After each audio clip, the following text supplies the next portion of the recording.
غیب سے آواز آئی، اے اللہ کے بندے اس قبر کو مت کھود، یہ اللہ کے رازوں میں سے ایک راز ہے اور اسے پوشیدہ ہی رہنے دے۔ یہ آواز سن کر میں نے قبر کھودنا بند کر دی۔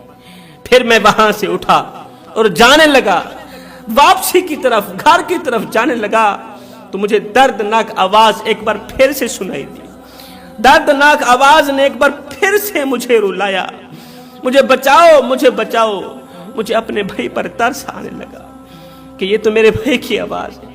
ہائے اللہ، میرے بھائی کی قبر جہنم کے گڑھوں میں سے گڑھا بن گئی۔ آخر میرے بھائی کو کون سی ایسی تکلیف درپیش آئی ہے کہ میرا بھائی اونچی اونچی آواز میں کہہ رہا ہے مجھے بچاؤ، مجھے بچاؤ، کہیں میرا بھائی زندہ تو نہیں ہو گیا۔ مجھے اپنے بھائی پر ترس آنے لگا، میں نے دوبارہ قبر کھودنا شروع کر دی۔ ابھی میں نے تھوڑی سی مٹی ہٹائی ہوگی کہ پھر سے وہی غیبی آواز سنائی دی، اے بندے اللہ کے رازوں کو نہ کھول، قبر کھودنے سے باز آ جا، یہی تیرے حق میں بہتر ہے۔ غیبی آواز سن کر میں نے دوبارہ قبر بند کر دی اور وہاں سے گھر کی طرف جانے لگا تو پھر سے بڑی دردناک آواز میرے کانوں میں گونجی۔ میرے بھائی نے مجھے پکارا، بھائی کہاں جا رہا ہے، مجھے بچا لے، مجھے بچا لے۔ اس مرتبہ میں نے قبر کھودنا شروع کر دی۔ جیسے ہی میں نے قبر سے سل ہٹائی، اینٹ ہٹائی، تو قبر کے اندرونی منظر کو دیکھ کر میں بے ہوش ہو گیا، میرے ہوش اڑ گئے، بے ہوش ہو گیا۔ قبر کا اندرونی منظر دیکھ کر، دردناک منظر دیکھ کر میں بے ہوش ہو گیا۔ کیوں بے ہوش ہوا، کیوں میرے ہوش اڑے؟ اس لیے کہ اندر خوفناک منظر تھا۔ ابھی ابھی ہم نے جس بھائی کو دفنایا تھا، ابھی تھوڑی دیر پہلے ہم نے جس بھائی کو مٹی کے سپرد کیا تھا، اس کا سارا جسم آگ کی زنجیروں میں جکڑا ہوا تھا۔ ایک ہی پل کے اندر یہ کیا ہو گیا، بھائی کا سارا جسم آگ کی زنجیروں میں جکڑا ہوا تھا اور اس کی قبر آگ سے بھری ہوئی تھی۔ جب میں نے اپنے بھائی کو اس حالت میں دیکھا تو مجھ سے رہا نہ گیا۔ میں نے اسے زنجیروں سے آزاد کرانے کے لیے اپنے ہاتھ اس کی گردن میں بندھی ہوئی زنجیروں کی طرف بڑھائے۔ بھائی کو زنجیروں سے آزاد کرانے کے لیے اپنا ہاتھ اس کی گردن میں بندھی ہوئی زنجیر کی طرف بڑھایا۔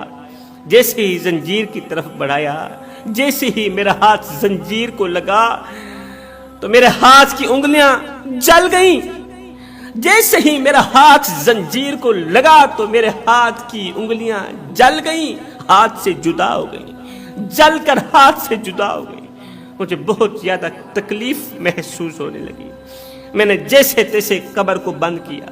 اتنی تکلیف ہوئی کہ اس سے پہلے مجھے تکلیف نہیں ہوئی تھی۔ میں نے فوراً ہی قبر کو بند کر دیا تھا۔ یہ تو اللہ کے رازوں میں سے ایک راز تھا اور وہاں سے بھاگتا ہوا نظر آیا، بھاگتا ہوا گھر گیا۔ اللہ اکبر! یہ کہانی سنانے کے بعد اس شخص نے کہا، دیکھو میرے ہاتھ کی انگلیاں، دیکھو میرے ہاتھ کی انگلیاں بالکل جلی ہوئی ہیں، میرے ہاتھ کی انگلیاں کٹی ہوئی ہیں اور ابھی تک مجھے شدید درد ہو رہا ہے۔ اتنا کہنے کے بعد اس نے چادر سے اپنا ہاتھ نکالا تو واقعی اس کی 4 انگلیاں کٹی ہوئی تھی، 4 انگلیاں ہاتھوں سے غائب تھی اور ہاتھ پر زخم کا عجیب و غریب نشان موجود تھا۔ یہ بزرگ کہتا ہے کہ ہم نے اس کی درد بھری کہانی سننے کے بعد، روداد سننے کے بعد، اس کے بھائی کے قبر کے اندر کا عذاب سننے کے بعد ہم نے پوچھا، بھائی بتا تو صحیح، تیرا وہ جو بھائی جس کی قبر کے اندر عذاب ہی عذاب تھا، جس کی قبر جہنم کے گڑھوں میں سے گڑھا بنی ہوئی تھی، بتا تو صحیح وہ دنیا میں کون سے ایسے کام کرتا تھا، کون سے ایسے گناہ کرتا تھا کہ ان گناہوں نے تیرے بھائی کی قبر کو جہنم کے گڑھوں میں سے گڑھا بنا دیا؟ تو اس شخص نے کہا، جس کی چاروں کی چاروں انگلیاں کٹی ہوئی تھیں، اس شخص نے کہا، بھائی میرا بھائی 3 گناہ بڑے شوق سے کرتا تھا اور مجھے لگتا ہے انہی 3 گناہوں کی وجہ سے میرے بھائی کی قبر جہنم کے گڑھوں میں سے گڑھا بن گئی۔ جہنم کی تمام کھڑکیاں میرے بھائی کی قبر کی طرف کھول دی گئی۔ پہلا گناہ تو یہ تھا کہ میرے بھائی کے پاس مال بھی تھا، پیسہ بھی تھا، دولت بھی تھی، اللہ تعالیٰ نے ہر ایک چیز سے نوازا تھا، اللہ نے ہر ایک نعمت سے نوازا تھا، مال کے ہونے کے باوجود بھی، پیسے کے ہونے کے باوجود بھی دروازے پر آئے کسی بھوکے کو کھانا نہیں کھلاتا تھا، اللہ کسی پیاسے کو پانی نہیں پلاتا تھا، غریبوں کی مدد نہیں کرتا تھا، اللہ اکبر، بھوکوں کو کھانا نہ کھلانے والا عمل، پیاسوں کو پانی نہ پلانے والے عمل نے قبر کو کالی کر دیا، قبر کے اندر بچھو چھوڑ دیے، قبر کے اندر آگ بھڑکا کے رکھ دی، قبر کو جہنم کے گڑھوں میں سے گڑھا بنا دیا۔ وہ غریبوں کی مدد نہیں کرتا تھا، یہ مالدار تھا، گرد نواح کے رہنے والے لوگ بڑے ہی غریب تھے، وہ صبح کو کھاتے تھے شام کے لیے نہیں ہوتی، شام کو کھاتے تھے صبح کے لیے نہیں ہوتی تھی، ان کے بچے رات کو بھوک کی وجہ سے روتے رہتے تھے۔ اللہ اکبر، 3 دن کے فاقے کاٹتے تھے، لیکن اس ظالم کو ان پر ترس نہیں آتا تھا، رحم نہیں آتا تھا، وہ ان بھوکوں بچوں کو کھانا نہیں کھلاتا تھا، پانی نہیں پلاتا تھا۔ ہائے میرے بھائیوں، غریبوں کی مدد کرنے والا شخص زندگی میں کبھی غریب نہیں ہوتا۔ جنہوں نے غریبوں کی مدد کی، غریبوں کے بچوں کو کھانا کھلایا، غریبوں کے بچوں کو پانی پلایا، ان کے منہ میں روٹی کا نوالا ڈالا، ان کے سروں پر شفقت بھرا ہاتھ رکھا، اللہ تعالیٰ نے اسے بہت بڑا بلند مقام عطا فرمایا۔ یہاں پر میں تمہیں حضرت سیدنا عمر فاروق رضی اللہ تعالیٰ عنہ کی سخاوت کا ایک چھوٹا سا واقعہ سناتا ہوں۔ آپ کے دور کا ایک بدو تھا جو بہت ہی غریب تھا، صبح کھاتا تھا شام کے لیے نہیں ہوتی تھی، شام کو کھاتا تھا صبح کے لیے نہیں ہوتی تھی، بدو تھا، بہت ہی غریب تھا۔ اللہ اکبر، اس کی بیوی حاملہ تھی، بچے کی پیدائش کا وقت قریب تھا۔ آپ جانتے ہیں جس گھر میں بچے کی پیدائش کا وقت قریب ہو تو وہاں روپے کی اشد ضرورت ہوتی ہے، وہاں پیسوں کی اشد ضرورت ہوتی ہے۔ اس گھر میں بچے کی پیدائش کا وقت بالکل ہی قریب ہے، مگر گھر میں روپیہ ایک بھی نہیں ہے۔ محلے والے جو سلام کرنا گوارا نہیں کرتے وہ ہماری مدد کیا کریں گے؟ ایک دم ذہن میں ایک ترکیب آئی، اس نے سوچا کیوں نہ سیدنا عمر فاروق رضی اللہ تعالیٰ عنہ کے پاس مدینے کی سرزمین پر اپنی بیوی کو لے کر چلا جاؤں۔ تو میں نے سنا ہے نبی کے عمر کے دروازے پر اگر کوئی دشمن بھی چلا جائے خالی ہاتھ واپس نہیں جاتا۔ اس نے اپنی بیوی کو کہا بھلا ہووی، بچے کی پیدائش کا وقت قریب ہے لیکن گھر میں روپیہ ایک بھی نہیں ہے، کیوں نہ ہم چلتے ہیں سیدنا عمر فاروق کے پاس، اسے جا کر اپنی کہانی سناتے ہیں، اپنے دکھ سناتے ہیں، درد سناتے ہیں، اپنی اس مصیبت سے عمر کو آگاہ کرتے ہیں، ہو سکتا ہے عمر ہمارے مسئلے کا حل کر دے۔ اس سوچ کی بنیاد پر یہ دونوں میاں بیوی گھر سے باہر نکلے، گھر کو تالے لگایا، پورا دن سفر کرتے رہے، پورا دن سفر کرتے رہے۔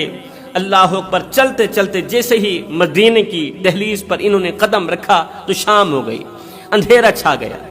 مدینے کی دہلیز پر ہی اندھیرا چھا گیا۔ جیسے ہی اندھیرا چھایا تو اس غریب بدو شخص نے اپنی بیوی کو کہا کہ کیوں نہ رات گزارنے کے لیے ہم یہاں پر خیمہ لگا لیتے ہیں، رات گزارتے ہیں، صبح ہوتی، صبح کا سورج طلوع ہوتی ہم سیدنا عمر فاروق کے پاس چلے جائیں گے، عمر کو جا کر اپنا دکھ سنائیں گے، درد سنائیں گے، اپنے حال سے آگاہ کریں گے، تو مجھے امید ہے وہ ہماری ضرور مدد فرمائیں گے، ضرور مدد کریں گے۔ اب اس غریب شخص نے وہاں پر مدینے کی دہلیز کے اندر ہی ایک خیمہ لگایا رات گزارنے کے لیے کہ صبح ہوتے ہی عمر کے پاس چلے جائیں گے۔ اس نے خیمہ لگایا، بیوی کو اندر سلا دیا، خود باہر آگ لگا کے بیٹھ گیا۔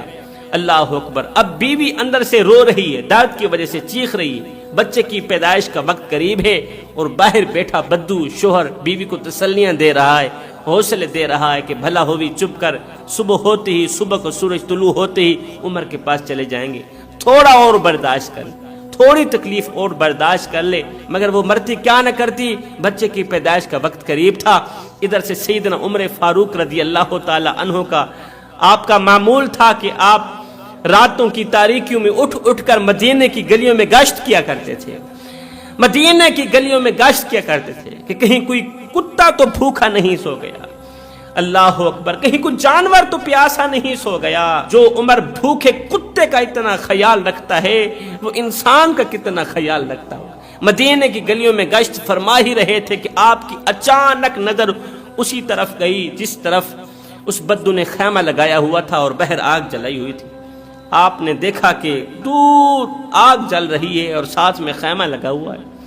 سیدنا عمر فاروق رضی اللہ تعالی عنہ گلی سے نکلے، سیدھا اسی خیمے کی طرف، اسی آگ کی طرف گئے۔ اللہ اکبر، پوچھا بھائی تو کون ہے؟ اس نے کہا جا، پہلے تو میری بیوی درد کی وجہ سے رو رہی ہے، چیخ رہی ہے، اوپر سے تو بھی آ گیا ہے مجھے پریشان کرنے کے لیے۔ سیدنا عمر فاروق رضی اللہ تعالی عنہ نے پوچھا بھائی بتا تو صحیح تو کون ہے، کہاں سے آیا ہے، کہاں جانا چاہتا ہے، اور یہاں تو نے خیمہ کیوں لگایا ہوا ہے، کس وجہ سے لگایا ہوا ہے؟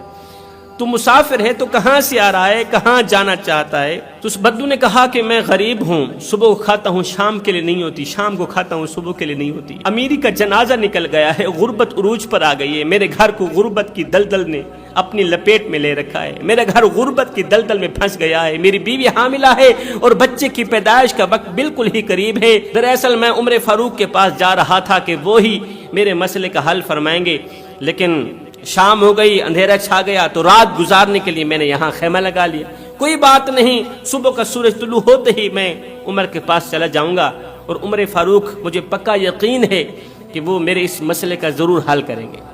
اللہ اکبر. اب سامنے کون کھڑا ہے؟ سیدنا عمر فاروق رضی اللہ تعالی عنہ کھڑے, اس کی رودات سن رہے ہیں. اس کی درد بھری فریاد سن کر سیدنا عمر فاروق رضی اللہ تعالی عنہ الٹے پاؤں. جب آپ نے پوچھا نا کہ یہ خیمے کے اندر کون رو رہی ہے, کون چیخ رہی ہے, تو اس نے کہا یہ میری بیوی ہے, بچے کی پیدائش کا وقت قریب ہے, کوئی بات نہیں, ابھی صبح کا سورج طلوع ہونے والا ہے. جیسے ہی آپ کو پتا چلا کہ بدو کی بیوی درد میں مبتلا ہے, تکلیف میں مبتلا ہے, تو سیدنا عمر فاروق رضی اللہ تعالی عنہ الٹے پاؤں واپس اپنے گھر کی طرف گئے.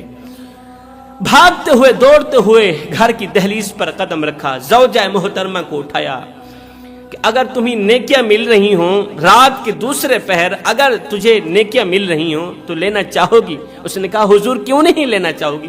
آپ نے فرمایا پھر اٹھ, میرے یار کی بیوی درد میں مبتلا ہے, بدو کی بیوی درد میں مبتلا ہے, میرے غریب دوست کی بیوی درد میں مبتلا ہے, اٹھ چلتے ہیں اس کی تکلیف دور کریں, اس کی مدد کرتے ہیں, اس کی ہیلپ کرتے ہیں.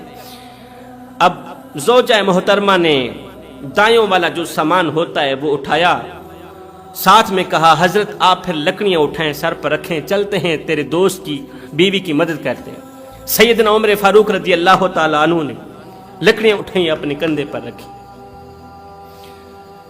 24 لاکھ مربع میل کا شہنشاہ ہے, ایک غریب کی مدد کرنے کے لیے, 2 ٹکے کا غریب ہے, اس کی مدد کرنے کے لیے, اس کی تکلیف دور کرنے کے لیے, اس کی پریشانی دور کرنے کے لیے 24 لاکھ مربع میل کی شہنشاہ نے اپنے کندھے پر لکڑیاں اٹھائی. زوجہ محترمہ کے ساتھ خیمے کی طرف جا رہے ہیں. جیسے ہی خیمے کے قریب گئے تو زوجہ محترمہ نے سیدھا خیمے کے اندر جا کر دائیوں والا کام شروع کر دیا, کیونکہ بچے کی پیدائش کا وقت بالکل ہی قریب تھا. تو سیدنا عمر فاروق رضی اللہ تعالی عنہ بہر بدو کے سامنے ایسے ہاتھ باندھ کے کھڑے ہیں, ہاتھ باندھ کے کھڑے ہیں. بدو کو ایسے ہی لگا کہ یہ یہاں کا کوئی غلام ہے, نوکر ہے. اس بدو نے آرڈر چلانے شروع کر, حکم چلانے شروع کر دیا, اور جلدی جائے آگ لے کر آ. سیدنا عمر فاروق دوڑ کر جاتے ہیں, آگ لے کر آتے, جلدی جا لکڑیاں لے کر آ. سیدنا عمر فاروق دوڑ کر جاتے ہیں, لکڑیاں لے کر آتے. اوے پانی لے کر آئے, جلدی جاتے ہیں, دوڑ کر جاتے ہیں, پانی لے کر آتے ہیں. داڑھی مبارک لپیٹ کر پھونکا مارتے ہیں, آگ جلاتے ہیں.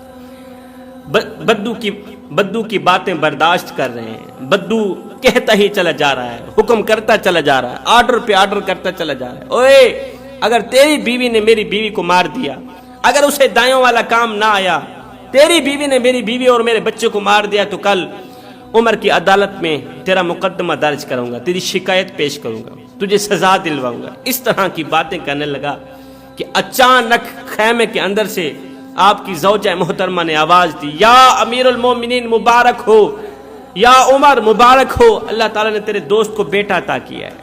جیسے ہی بدو کو پتہ چلا کہ امیر المومنین تو یہی ہے, جیسے ہی بدو کو پتہ چلا کہ امیر المومنین تو یہی ہے, جیسے ہی بدو کو پتہ چلا عمر کوئی اور نہیں, عمر تو وہی ہے جس کے سامنے میں آرڈر کرتا چلا جا رہا ہوں, میں حکم کرتا چلا جا رہا ہوں. ایک دم بدو کے پاؤں تلے زمین نکل گئی. بدو نے سیدنا عمر فاروق کے پیر پکڑے, پاؤں چومتا چلا جا رہا ہے, ہاتھ جوڑ کے عرضیاں کرتا چلا جا رہا ہے, حضرت خدا را مجھے معاف کرنا, حضرت میری بدبخت بدقسمت آنکھیں, بد نصیب آنکھیں نہ پہچان سکیں کہ میرے سامنے جو شخصیت کھڑی ہے یہ کوئی نوکر ہے, غلام ہے, یا امیر المومنین ہے. میں تجھے نہ پہچان سکا, حضرت مجھے معاف کر دینا. نیچے سے وہ معافی کی خیرات مانگ رہا تھا, معافی کی بھیک مانگ رہا تھا. اوپر سے حضرت سیدنا عمر فاروق رضی اللہ تعالی عنہ نے دونوں ہاتھوں سے اسے اٹھایا, اپنے سینے سے لگایا, رو کر کہنے لگا, او بدو تجھے پتہ نہیں ہے تو کہاں آیا ہے, اور یہ میرے محمد کا شہر ہے, اور یہ میرے محمد کا شہر ہے, یہ مدینۃ المنورہ ہے. اور نادان تجھے نہیں پتا, یہاں امیروں کے نہیں, یہاں تو غریبوں کے استقبال ہوتے ہیں. یہاں تو غریبوں کو عزتیں ملتی ہیں، یہاں تو غریبوں کو مقام ملتے ہیں۔ اس لیے میرے بھائیو، عبادت اس مقام تک نہیں پہنچاتی جہاں غریبوں کی خدمت پہنچاتی، جہاں غریبوں کی مدد پہنچاتی ہے۔ سیدنا عمر فاروق رضی اللہ تعالی عنہ کی عاجزی تو دیکھیں، اس عمل کے ساتھ کی گئی محبت کو تو دیکھیں۔ آپ نے اس بدو کا سر پکڑا، اسے اٹھایا، سر کو سینے سے لگایا، پھر رو کر فرمانے لگے، بدو تجھے پتہ نہیں ہے تو کہاں آیا ہے؟ یہ مدینہ المنورہ ہے، یہ سونے محمد کا شہر ہے، یہاں امیروں کے نہیں، یہاں تو غریبوں کے استقبال ہوتے ہیں، یہاں تو غریبوں کو عزتیں ملتی ہیں، یہاں تو غریبوں کو مقام ملتے ہیں۔ صاحب مذہب میں سے اگر انسانیت کی خدمت نکال دی جائے، دین اسلام جیسے خوبصورت مذہب میں سے اگر انسانیت کی خدمت نکال دی جائے تو صرف عبادت رہ جاتی، صرف عبادت رہ جاتی۔ اور عبادت کے لیے میرے اللہ کے پاس فرشتوں کی کوئی کمی نہیں ہے۔ اللہ اکبر، تیری گلی میں اگر کوئی شیعہ رہتا ہے، وہابی رہتا ہے، دیوبند رہتا ہے، یا کوئی غیر مسلم رہتا ہے، اس کا حساب وہ خود دے گا۔ سن، اگر روٹی نہ ملنے کی وجہ سے رات کو بھوکا سو گیا، اے بندے اس کا حساب تجھے دینا پڑے گا۔ تو اس نے کہا یہ 3 گناہ بڑے شوق سے کرتا تھا۔ نمبر 1 تو مال کے ہونے کے باوجود بھی دروازے پر آئے کسی سائل کو کھانا نہیں کھلاتا تھا، بھوکے کو کھانا نہیں کھلاتا تھا، پیاسے کو پانی نہیں پلاتا تھا، غریب کی مدد نہیں کرتا تھا۔ دوسرا گناہ، حرام مال بڑے ہی شوق سے کھاتا تھا۔ اللہ اکبر، حلال و حرام کی تمیز نہیں کرتا تھا، ساری زندگی سود کا کاروبار کرتا رہا۔ وچ گناہ دے عمراں گزری تے داڑھی ہو گئی چٹی، چوری یاریدہ مال کھا کے عادت بن گئی مٹھی، لٹین دی اگڑین دی کہیں نہ ڈٹھی تے اجڑین دی ہر کہیں ڈٹھی، پر فیض میاں پتہ اومل لگسی جداں آسی منہ دے مٹی۔ ساری زندگی حلال و حرام کی تمیز کیے بغیر اولاد کو کماتا رہا، کھلاتا رہا۔ حضرت سیدنا غوث اعظم نے فرمایا تھا، اے ماری بنانے والے، ماری بنا رہا ہے تو، بسیں گے کوئی اور حساب تجھے دینا پڑے۔